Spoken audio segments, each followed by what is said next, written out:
Today's agenda: running down to pick up a 1,500-gallon tank.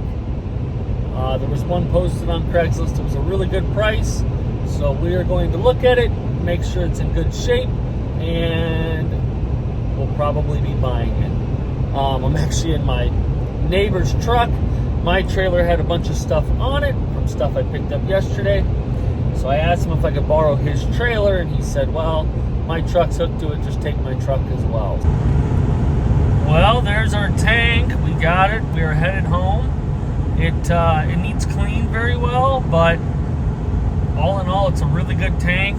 It's not real old, and it's in really good shape. So what's going to be nice about having this tank is we have two 2,500-gallon tanks to be able to take a load of nitrogen, 4,500 gallons roughly. The problem is we pretty much have to have used all of our nitrogen to be able to get another load. That just makes it a little tough on us because we pretty much have to run out and then get another load. So the nice thing about this tank is that we'll be able to get down to roughly around 1,500 to 2,000 gallons, and we can get another tanker ordered.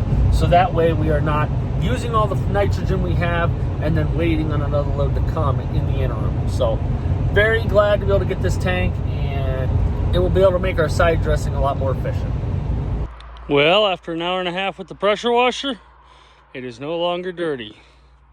Before, you could see all that nasty garbage on the inside. No more, it's all cleaned up. All right, we're finally getting to putting the PTO back together for the 806. We've been kind of busy doing some other things and have not been working on it, but we are going to get back on it now. So, got our new brakes, got them installed. As you can see right there, well, underneath of the springs, and now we will start reassembling everything else. Again, new brakes and new clutch packs, as these things are smoked. And when I say smoked, they are tore up horribly. Let's see, yes, you can see a little better, yeah. So this is actually supposed to have clutch pack material on it, like this first one. This one is, oh, sorry, wait a minute. Hold on. This is supposed to have clutch pack material on it, like that one, and this one's kind of already coming off too, but most of them are like that, where pretty much the material is taken right off. So they are in bad shape. Here are the new ones. And then the new steels. So I'm gonna put the new clutch packs in, get it all put back together, and hopefully that takes care of that. And then we got the flywheel, clutch plate, pressure plate put back in. Also got a new throwout bearing, new seals for the IPTO shaft, and we are ready to start sliding this thing back together. All right, so we got an International 574 in we are working on.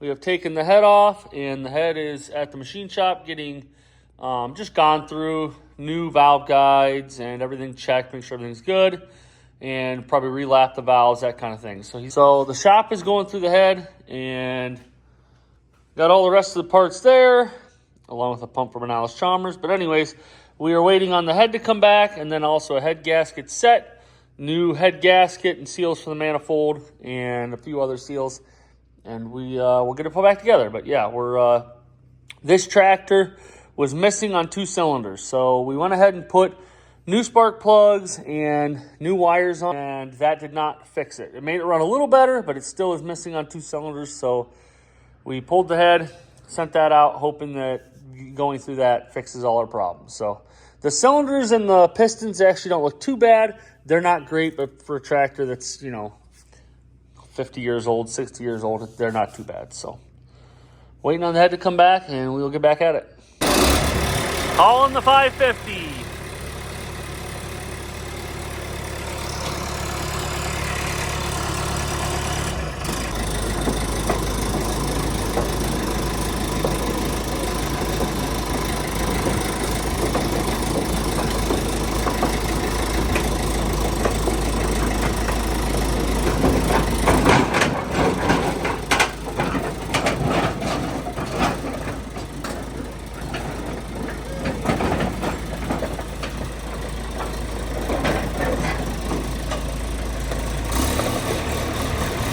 that's all there is to it.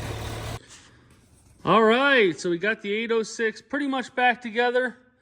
Everything seems to be working pretty good other than a few things that we are taking care of now. So we put a new hydraulic pump and a new hydraulic relief valve in. And then after that, now when we're actuating the hydraulics, this, block plate mount here is actually, you could literally see it, it's shifting over. Well, long story short, there was a broken bolt. So we had to, I was able to weld a nut on it to get it out. And it's hard to see, but that bolt right there was broke off. So I was able to get a nut over it, weld it on top, and we were able to back it out with that, got the new bolt in. And then now also, because we're running more pressure, our valves have started to seep a little bit. So we're gonna there's a couple O-rings and a pin. We'll pull the back part of these valves off and replace those so those stop leaking as well. Once that's all done, put the seat back on, and it should be good to go. So, actually one more thing. This PTO was rebuilt last year, and my dad smoked the clutches on it. So we put new clutch packs in it, but this seal is actually seeping a little bit. But thankfully, the 1000 shaft, you can pull the seal out. So we'll get some seal pullers in there, pull that out, and put a new one in right there to take care of that. And then that should be everything for the 806. So after putting in the new pump and relief valve, kind of thought this might be an issue. And sure enough, it was. It is now blew out these rear seals. So if you have it shooting out the back, I just thought this was an interesting thing for internationals. I undo the front of them, and the seat's off, so it's a little easier. And you may have to have the seat off. But I took off the pieces that hook the levers to the valve itself, and then now come back here, took off the plugs, and I got this one loose.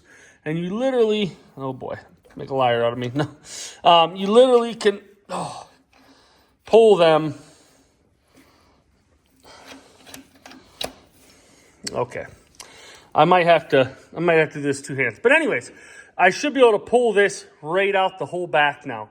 And so then I can get this back end apart and replace those seals without having to take these lines all apart, pull the valves out, and all that. Now, we do tear the valves apart every now and then to replace the seals in these. This tractor doesn't have a ton of hours on it, and it's not been ran as hard as some of our other ones. So we are just fixing the thing that leaks. So we're going to pull that out, take care of that, and put it back together. All right, needed a little more muscle. So now I have this. I'm going to let it drip off. There's our ram. I'm going to take it over to the bench. And apologize for the clutter. This is what we're going to be replacing. We're going to be replacing these pins back in this back section, and then also we're going to be replacing this O-ring. I am pretty confident doing those two things, and there might be one other O-ring in here, I'm not sure. But anyways, doing those two things, I'm pretty confident, three things potentially. I am pretty confident that is going to take care of this and make it not leak. So we'll see. Gonna change them, get it put back together, and we'll run it and see. So instead of that O-ring being pushed up on that bushing, it has to come back here and go. Oh, hold on. All right, so that O-ring needs to be up in there like that. You can just barely see it. And then now we can take and put our spool valve back in. I couldn't think of what it was called. Shove it in. And then screw in the pipe piece.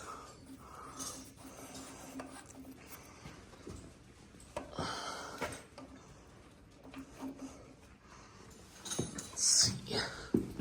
It's being held up. Nope, it's just not in.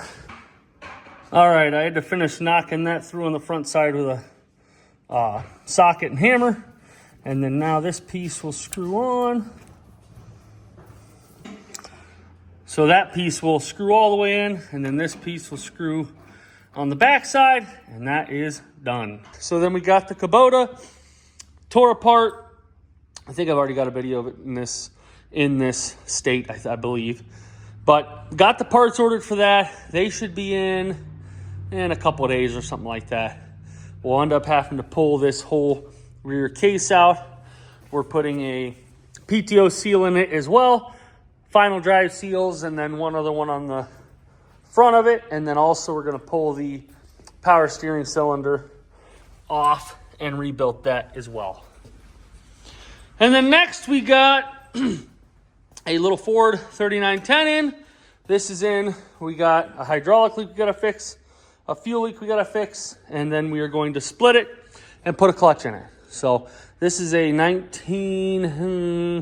around 85, 86, somewhere in there, I believe. And this has never been split and had a clutch put in it. And actually, it doesn't have a ton of hours on it. Let's see, 3,060. But when a clutch is, it's probably very wore, but also when a clutch is, we're going on almost 40 years. It's just giving little issues here and there. And so it'll be good to have it fixed. It'll be good to get it replaced. That way it doesn't give any more problems going forward. So we'll be splitting this here real soon. And then we got to get it split to be able to order the clutch, because there's about 5 different clutches that could be in it. And then we'll have to wait probably almost a week for that. So getting that split, get the clutch coming. Waiting on parts for this. And the 806 should be ready to go out the door here in a couple days. Just got to get a few small little parts, and it will be good to go. It's running good, and it also is working good. The clutch is working very good. So very happy about that. Well, thanks for watching, guys. Been a little bit since the last video. Been super busy. I'm going to try to get a couple more videos up in the next week or so. I feel like I always say that it doesn't happen. It's going to happen this time. It's a good mindset to always have. Anyways, I'm going to try to get a couple more in the next week and a half. I'm going to try to get a couple more up in the next week and a half. So we shall see. But I really appreciate you guys watching. If you have not, please like and subscribe. And we'll catch you in the next one.